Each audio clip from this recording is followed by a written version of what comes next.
Saguaros can live to be over 150 years old, and they support 200 species of plants and animals.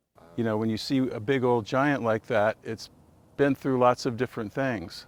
University of Arizona ecology professor Larry Venable is part of a team of researchers who looked at 48 years of data on the thousands of saguaros dotting Tumamoc Hill. They found that the effects of anything from a frost to a drought could be softened thanks to the varying topography on the different slopes of the hill.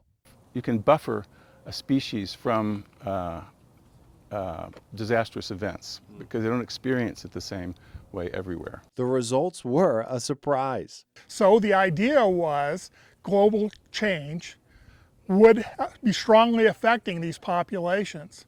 Well, it's a lot more complicated than that. Researchers say surrounding vegetation, shade, and runoff all play a major role in the survival of individual saguaros. They have even discovered a large group of young cactus taking root on the cooler north slope instead of the warmer side saguaros typically prefer.